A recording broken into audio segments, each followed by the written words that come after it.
오늘 우리에게 주시는 하나님의 말씀은 잠언 3장 9절로 10절 말씀입니다. 내 재물과 내 소산물의 처음 익은 열매로 여호와를 공경하라. 그리하면 내 창고가 가득히 차고 내 포도즙 틀에 새 포도즙이 넘치리라. 이 맥주감사주일은 하나님께서 반드시 지키라고 주신 절기입니다.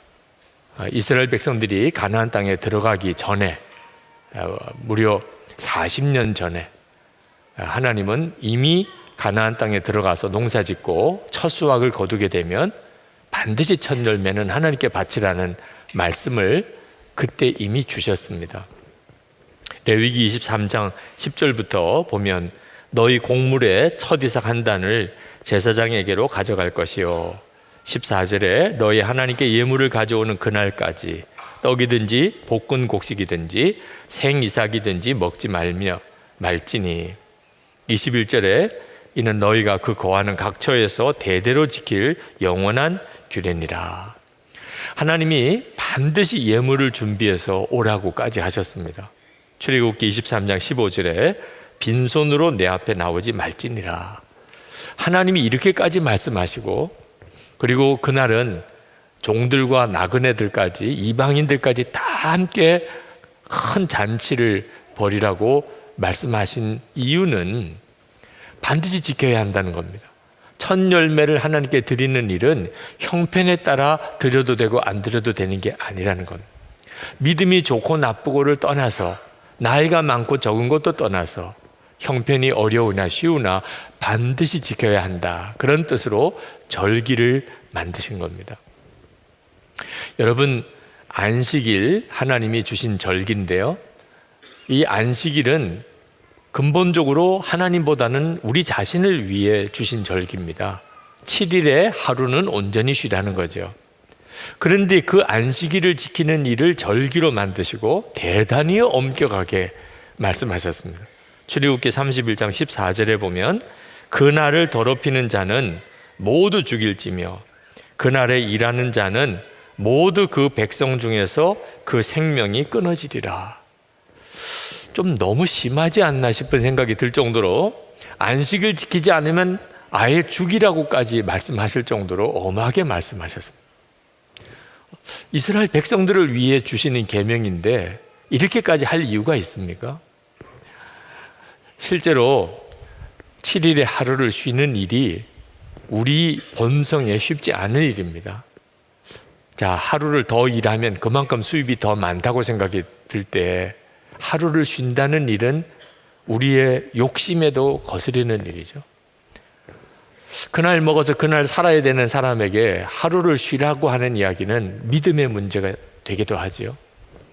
하나님의 말씀을 잘 배우지 못한 사람은 또 몰라서 지킬 수도 없는 일이기도 하지요. 그래서 하나님이 절기를 만드셨어요. 그래서 모든 민족, 온 나라가 다 쉽니다. 그러니 안 쉴 수가 없는 거죠. 이렇게 수천 년을 안식일을 지키게 하셨습니다. 그렇게 살았던 지금 이스라엘 백성들이 어떤 나라를 이루고 살아가고 있는지 주목해 볼 필요가 있죠. 하나님께서 우리에게 이렇게 절기로 지키게 하신 것은 그게 너무 중요하다는 뜻입니다. 그것을 지키는 자는 복이 있겠지만 지키지 못하는 자에게는 화가 있을 것이기 때문에 하나님이 그렇게 하신 겁니다. 여러분, 어떤 사람에게 참 잘해 주었는데 그 사람이 감사를 모른다면 여러분은 그 사람과 상종하기 싫을 겁니다. 사랑과의 관계도 이렇다면 복의 근원이 되시는 하나님께 은혜를 받았는데 감사할 줄 모르면 그 사람에게 그것이 화가 되지 않겠습니까? 가만 생각해 보면 우리는 정말 상상이 안 될 정도로 감격스러운 그런 은혜를 받고 삽니다. 아침에 일어나서 팔다리가 움직이고 걸을 수 있다는 것만 가지고도 어떤 사람에게는 정말 눈물이 쏟아질 정도로 감사할 제목입니다. 이렇게 신앙의 자유가 있어서 우리가 언제든지 교회 와서 예배 드릴 수 있다는 것 자체도 이것도 어떤 사람에게는 정말 믿어지지 않을 정도의 은혜입니다. 예수를 믿고 이렇게 구원받았다는 일, 음식을 내가 이렇게 자연스럽게 먹을 수 있다는 일, 눈 하나 제대로 깜빡거릴 수 있다는 것, 이루 말할 수 없이 하나님의 은혜가 우리에게 큽니다. 그런데도 감사하지 못하고 살잖아요. 그 놀라우신 은혜를 우리가 하나님께 감사하지 못하고 살잖아요.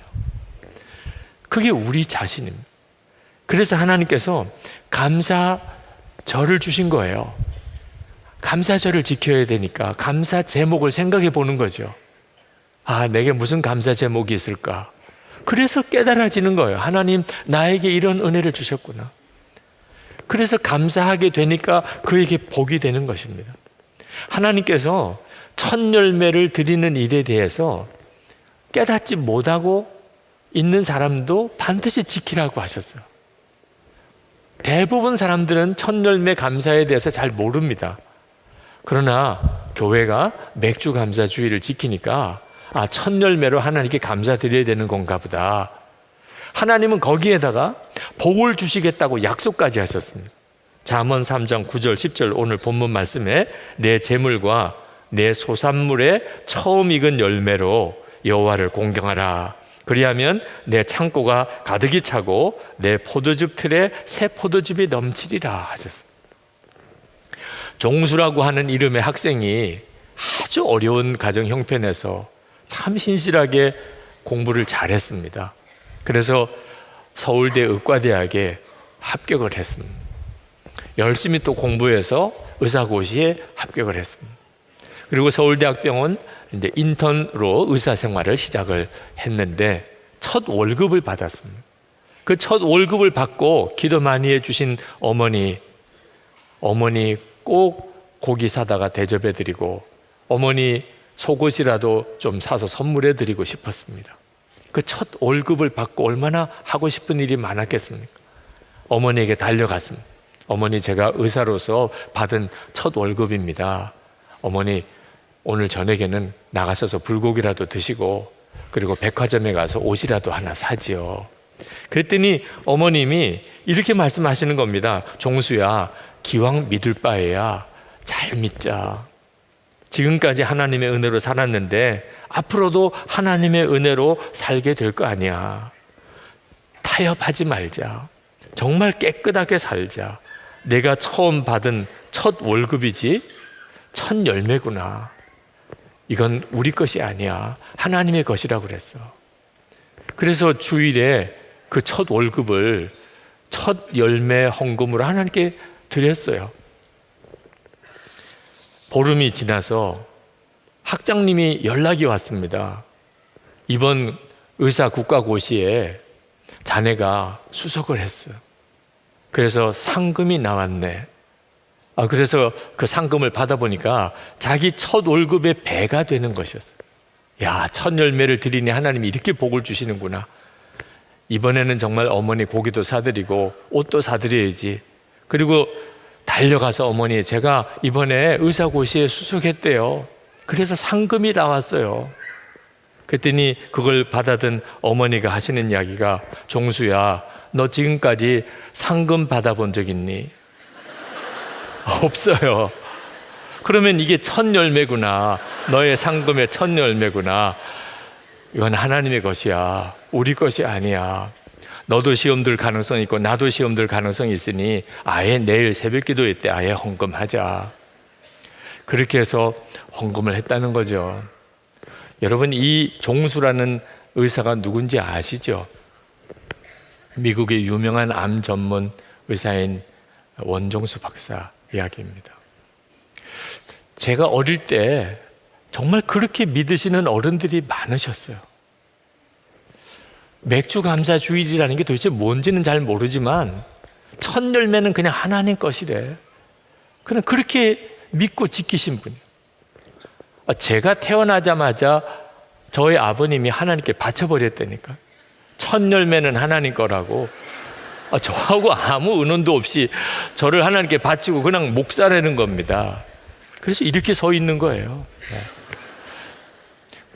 그렇게들 사시면서 하나님이 이 나라 한국 교회 성도들을 세워 복을 주셨어요. 하나님이 말씀하셨으니 그건 당연히 지켜야지. 이런 마음, 이런 믿음이 너무너무 귀합니다. 저는 이렇게 감사주일 설교가 늘 힘들어요. 왜냐하면 항상 제게는 부담이 돼요. 감사주일 설교는 성도들이 감사한 것 많이 내게 하는 설교여야 돼요. 그런 설교를 해야 능력 있는 설교예요.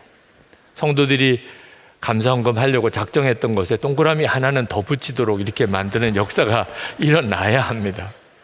사실 한국교회는 이 감사주일 헌금으로 교회 재정을 충당해 왔습니다.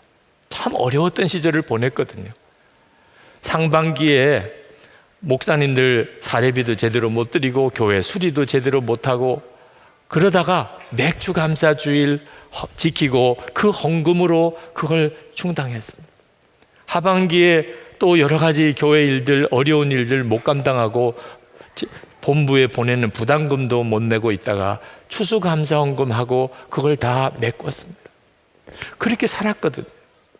그래서 감사주일 설교를 하려면 항상 교인들이 이 설교를 듣고 은혜 받고 헌금을 많이 해야 될 텐데 그런 마음을 늘 갖게 되는데 항상 결과는 실망이에요. 그렇게 열심히 준비해서 설교했는데 헌금은 똑같아요. 오늘은 죽을 써서 거의 헌금이 없겠구나. 그래도 똑같아요. 그때 깨달았어요. 사실 미련하게 하나님 저를 목사로 세우고 설교자로 세웠으면 설교에 능을 주셔서 제가 설교하면 성도들이 감동이 되어서 안 하던 헌금도 하고 감사 헌금도 할 수 있게끔 해 주셔야 되지 않습니까? 하나님 제게 주신 답은 설교의 탁월함으로 하나님이 하시지 않는다는, 이미 우리가 복을 받을 수 있는 모든 비밀은 성경책에 다 나와 있어요. 성경에 기록된 말씀이니까 당연히 해야지, 하나님의 말씀이면 당연히 지켜야지, 이런 분들은 설교에 은혜 받고 못 받고 상관없이 해요. 설교에 은혜를 받고 좀 은혜가 되면 하고 안 하면 안 하지, 이런 정도의 마음을 가진 분들은 세상 없는 설교를 들어도 또 못해요. 설교자에게 달려있는 게 아니더라고요. 하나님의 말씀 하나면 충분해요. 여러분, 하나님이 말씀하셨으니까 그대로 해야지. 이런 믿음이 참 귀한 믿음입니다. 그리고 그 믿음이 하나님께서 복을 주시는 거예요. 우리는 다 깨닫고 그리고 순종 못합니다. 깨달았을 때는 대부분 너무 늦었을 때예요. 하나님의 말씀이니까 순종해야지, 이거 안 되는 사람은 하나님이 복을 주실 수 있도록 살 수 없어요. 어린아이들 뭘 깨닫고 하겠어요? 그렇죠? 이제 처음 예수 믿는 사람 뭘 도대체 다 깨닫고 할 수 있겠어요? 형편이 너무 어려워진 사람, 그 사람이 뭘 무슨 마음으로 할 수 있겠어요? 이것은 하나님이 정하신 절기니 마땅히 해야지, 그런 마음으로 하게 되면 비로소 감사의 문이 열리고, 그리고 하나님께서 그 사람에게 약속하신 복을, 주시고 싶으신 복을 주시는 거예요. 서양 속담에 가장 풀기 어려운 수학 문제는 하나님이 우리에게 주신 복을 세어보는 것이다, 그런 격언이 있습니다. 이건 하나님이 우리에게 주신 복이 얼마나 많은가를 말씀하는 것이에요. 사실 셀 수가 없어요. 셀 수가. 또 하나는 우리가 하나님으로부터 말할 수 없는 복을 받고도 얼마나 그걸 모르느냐 하는 의미이기도 합니다. 우리 형제교회인 일본 소대선 목사님, 그 목사님께서 예수 동행 일기를 쓰시는데 매일 50가지 감사 기도 제목을 쓰세요. 그 목사님의 일기를 볼 때마다 감탄이 돼요. 하나하나를 읽어보면 정말 감사할 제목이에요. 너무너무 귀하더라고요. 그 목사님이 이런 말씀을 하셨습니다. 날마다 50가지의 감사 제목을 일기에 기록하는 것은 저 자신이 영적으로 무너지지 않고 살기 위해서 몸부림치는 것입니다. 부족해도 나약해도 누가 알아주지 않아도 매일 모든 순간을 감사로 고백하고 그것을 기록하면서 상황과 시련과 유혹에 무너지지 않고 주님을 바라보게 됩니다. 여러분, 어떤 사람이 숨이 멎으면 주위 사람들이 인공호흡에서 그 사람이 다시 숨을 쉬도록 얼마나 애를 씁니까? 그 사람의 호흡이 다시 일어나기를 얼마나 간절히 바라면서 인공호흡을 하게 됩니까? 감사주일 설교를 준비하면서 하나님의 심정이 제게 느껴졌어요. 우리에게 인공호흡하는 심정이신 거예요. 감사가 터져 나오도록. 그러면 우리가 사니까. 우리의 형편과 처지와 상관없이 하나님께 감사가 터져 나오면 우리는 사는 거예요. 감사가 없으니까 죽어가는 거예요. 감사가 없다는 말은 믿음이 없다는 것과 똑같은 의미입니다. 이스라엘 백성들이 하나님의 택한 백성인데도 바벨론에 완전히 멸망하고 다 포로로 잡혀갔습니다. 이스라엘 백성들은 기가 막혔어요. 아니, 도대체 하나님은 우리를 택하시고 왜 이렇게 하시나? 그들이 다시 예루살렘으로 돌아와서 느헤미야 총독을 중심으로 예루살렘 성벽을 재건했습니다. 그리고 수문학 광장에 모여서 학사 에스라가 여호와의 율법을 읽어주는 것을 다 일어서서 들었습니다. 근데 그 학사 에스라가 읽어주는 율법을 듣다가 이스라엘 백성들이 통곡을 하고 울었어요. 자기들이 왜 멸망했는지, 하나님의 택한 백성인데 왜 우리가 그렇게 비참해졌는지를 깨달은 거예요. 하나님의 말씀대로 살지 않은 겁니다. 하나님이 그렇게 분명히 이렇게 해야 복을 받는다, 이렇게 하면 너희들이 저주를 받을 것이라고 하셨음에도 불구하고 하나님의 말씀대로 살지 않은 거예요. 그걸 깨닫고 그들이 얼마나 울었는지, 얼마나 회개했는지, 그리고 그들이 결단합니다. 하나님 앞에. 하나님, 이제는 우리가 하나님의 말씀대로 살겠습니다. 그렇게 결단하는 시간을 가지는데 그 결단 중에 하나가 첫 열매를 하나님께 바치겠다는 내용이 나옵니다. 느헤미야 10장 35절부터입니다.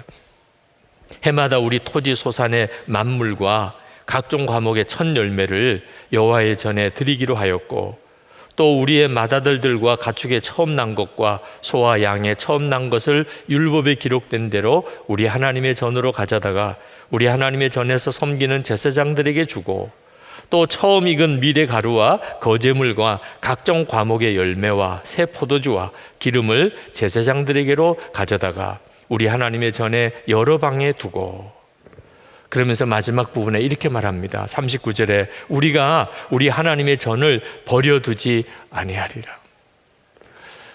여러분, 첫 열매를 하나님께 드리는 일이 왜 중요한가를 깨달은 거예요. 그들은 언제부턴지 잊어버렸어요. 11조도 잊어버렸고 첫 열매 헌금도 잊어버렸습니다. 결국은 성전에서 하나님의 말씀을 전하고 가르치고 해야 될 레위인들은 먹고 살 길이 없어졌어요. 그들이 다 뿔뿔이 흩어져서 먹고 살기 위해서 다 떠났습니다. 성전에서 이제 하나님의 말씀을 전해주고 가르칠 사람이 없어졌어요. 이스라엘 백성들은 하나님의 말씀을 알 수가 없었어요. 결국은 나라가 망했습니다. 그제서야 깨달았어요. 하나님의 말씀대로 사는, 특히 감사 생활, 첫 열매 감사는 우리가 살고 죽는 문제와도 관련이 있는 거죠. 그래서 하나님이 그렇게 하시는 겁니다. 해마다 우리 감사 주일에는 감사 증인을 여러분에게 소개하는데, 올해는 책으로 여러분에게 소개를 해드리고 싶습니다. 김철기 선교사님이 쓰신 가슴 찢는 회개라는 책입니다. 여러분도 읽어보셨던 분이 계시겠습니다만, 아마존의 고 허운석 선교사님, 내가 왕 바리새인입니다. 그 책을 쓰신 아마존 선교사님의 남편입니다. 참 훌륭하신 분이에요. 우리 한국 선교사님 중에 이처럼 참 귀한 분도 쉽지 않을 거예요. 그 오지 아마존에서 그 아마존에 있는 원주민들을 그렇게 사랑하고, 그리고 거기에 엄청난 선교 사역을 이루었습니다. 언더우드 선교 대상까지 받은 분입니다. 그랬던 그 선교사님이 도대체 가슴 찢는 회개를 할 게 뭐가 있겠냐면, 아내인 고 허운석 선교사님 죽음을 이렇게 경험하면서 나 자신이 그동안 주의 종이 아니었다. 내 종교적인 열심으로 그저 일 중독에 빠져서 그렇게 일했던 거지, 나는 진짜 주의 종이 아니었다. 그 통렬한 회개를 이 책에서 담아내고 있습니다. 여러분들에게 꼭 읽혀드리고 싶은 것은 이 속에도 하나님의 놀라운 감사가 있습니다. 선교사님이 이렇게 쓰셨어요. 나는 사역을 진행할 때 가장 먼저 아내가 도와주기를 바랐다. 그것도 아주 흡족하게 잘해주기를 바랐다. 나도 선교사지만 너도 선교사다. 마땅히 너도 이만큼 해주어야 하지 않겠느냐 하는 마음이 있었던 것이다. 뿐만 아니라 주변의 사역자들에게 내가 원하는 만큼 일해주기를 강요했다. 모두 나로 인하여 힘들어했다. 나는 왜 그랬을까? 종교적 야망이었다. 나는 생명의 주님을 버리고 내 거룩한 야망을 따랐다. 그것이 야망일 뿐임을 알아차린 것은 아내가 내 곁을 떠난 뒤였다. 나는 가장 가까이 있는 아내도 사랑하지 않으면서 인디오 형제들을 위하여 목숨을 바치겠다고 맹세했다. 나는 희대의 사기꾼이었다. 위선자 중에 위선자였다. 그렇게 마귀에게 속아서 수십 년을 살아왔음을 알았을 때는 이미 돌이킬 수 없는 강을 건넌 뒤였다. 나는 58세에 호라비가 되어 있었다. 사랑하는 아내가 먼저 세상 떠나고 나서야 자기가 주님과 동행하면서 주님과 온전히 연합된 가운데 주의 종으로 사역했던 게 아니고 내가 하고 싶은 일, 내 마음의 열정으로 그렇게 했었음을 깨달았다는 거예요. 다 그 책 내용을 소개할 수 없지만 제 마음에 이렇게 탁 와닿는 몇 구절이 있었어요. 그 아내가 암이 재발된 뒤에 선교사님은 한국과 그리고 아마존 사이를 정말 정신없이 오고 가면서 아내를 간병하고 아마존에 있는 사역도 했었다는 거예요. 한국에 있으면 아마존이 걱정이 되고 아마존에 가 있으면 한국에 있는 아내가 또 걱정이 되고 허둥지둥 되면서 지냈다는 겁니다. 그런데 돌아보니까 아내가 암이 재발되어서 병원에서 돌보아 줘야 할 바로 그 시간에 하나님께서 선교사님에게 아내와 함께 할 수 있는, 정말 사랑을 서로 나누고 그리고 감사를 서로 표현할 수 있는 너무나 소중한 기회였다는 거예요. 그런데 그 소중한 기회를 허둥지둥 하다가 다 허사로 버렸다는 거예요. 그렇게 남아있는 시간이 짧을 줄 알았다면, 그 시간이 얼마나 소중한 시간인 줄 알았다면 아내와의 시간을 더 가지고 더 사랑하며 더 감사하며 시간을 보냈을 것이라, 그런 아쉬움이 든다고 했습니다. 아내가 임종하던 날 이야기를 했습니다. 아내가 가쁜 숨을 몰아쉬며 이제 정말 마지막이라고 생각했던지 그 고통 중에 남편 선교사님을 향해 큰 웃음을 지어 보이고 그리고 혼수 상태에 빠졌습니다. 보호자 보조 침대에 누워 있다가 기계 장치에서 숨이 멈추었다는 경고음이 울리는 것을 듣고 벌떡 일어나. 그리고는 여보 하고 소리를 쳤습니다. 근데 그 순간에 선교사님의 머리를 때리는 생각이 있었습니다. 아내가 살아있을 때 이처럼 간절하게 사랑으로 내 아내를 불러본 적이 있었던가. 충격이었다. 나는 아내를 진정으로 사랑한 적이 없구나. 단지 내 필요를 위해 아내를 이용했을 뿐이구나. 나를 위한 사랑만 했구나. 나의 위선이 적나라하게 까발려졌다. 김철기 선교사님의 책을 읽어 내려가면서 제 아내 생각이 났습니다. 저도 얼마나 많은 순간에 아내에게 제대로 감사하지 못했나. 언제까지나 시간이 있을 거라고만 생각하고 정말 감사할 시간, 진정으로 사랑을 표현할 시간을 갖지 못했던 건가. 깊이 깨달아지고 회개가 되더라고요. 저도 제 아내를 그동안 여러 번 불러보기는 했는데 막상 임종했을 때 그때 그렇게 간절히 부르던 그 사랑으로, 그 간절함으로 내 아내를 한번 불러본 적이 있었나. 그것도 너무 부끄럽더라고요. 그런데 그때 하나님 생각이 나더라고요. 제가 하나님으로부터 받은 은혜가 얼마나 큰데 하나님께 제대로 한번 감사하다는 시간을 제대로 가져보았나. 하나님이 제게 베풀어 주신 은혜에 대해서 내가 제대로 한번 하나님께 응답을 해봤나. 그동안 주여 목이 터져라고 그렇게 부르며 기도했던 적이 있었지만 다 해결해 주세요, 주님 응답해 주세요, 그랬던 문제였지. 주님을 향한 그렇게 뜨거운 사랑으로, 감사함으로 그렇게 나는 외쳐보았나. 아, 그래서 하나님이 감사주의를 주신 거구나. 내 마음이 이렇게 감사가 무디고 그리고 메말라 있으니, 그러니 제가 무슨 목사로서의 사명을 감당을 제대로 하겠습니까? 다시 제게 감사를 일깨우려고. 그래서 감사절 설교 준비에 이렇게 몸부림치게 하셨구나. 다시 하나님에 대한 감사를 일깨우려고.